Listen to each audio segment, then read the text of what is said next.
What's going on, everybody? This is Juan Diesel, you know, the owner of this channel, Diesel World Reaction, and I'm back with another video. This was called How to Check the Pressure on Your Tire. Well, actually, it's called How to Check Tire Pressure. Let's get into it.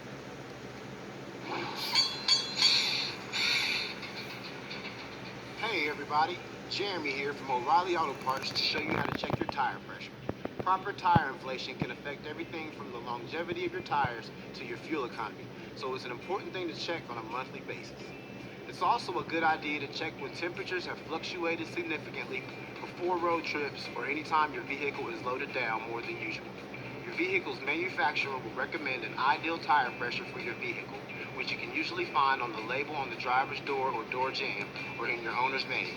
If you've replaced your tires at any point with aftermarket tires, the recommended pressure can be found on the tires themselves. The best time to check pressure is when your vehicle hasn't been driven for at least 3 hours.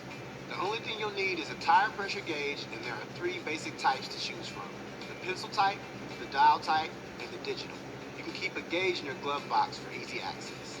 Some of these gauges come with a check valve or way to release air from the tire, which is important if the tire happens to have too much air pressure.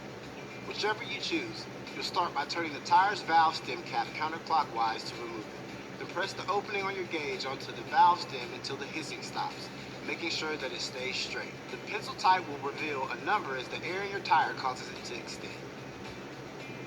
The dial or digital gauge will show you a number on its display. Compare the reading on the gauge to the recommended pressure found in your owner's manual, driver's door, or on the tire. If you find your pressure is low, most convenience stores or gas stations will have compressed air available. You might even take your gauge with you next time you purchase fuel so that you're checking tire pressure in a place where you can add air if needed. Be careful if you're using a truck stop airline. You have much higher pressure and it's possible to overinflate your tire. There are also portable tire inflators available that you can store in your vehicle or garage. If you find your pressure is high, use the feature on your gauge to release air if your gauge has one. Or you can use a small flathead screwdriver to depress the metal pin at the center of the valve stem. Just be careful not to bend it. Air will begin to release as you press in on the pin. Keep an eye on the pressure to ensure the proper amount has been let out. Once you've checked and adjusted all 4 tires, plus your spare tire, your work is done. Spare tires usually require 60 psi, so make sure you have a gauge that can read at least that high. And that's it.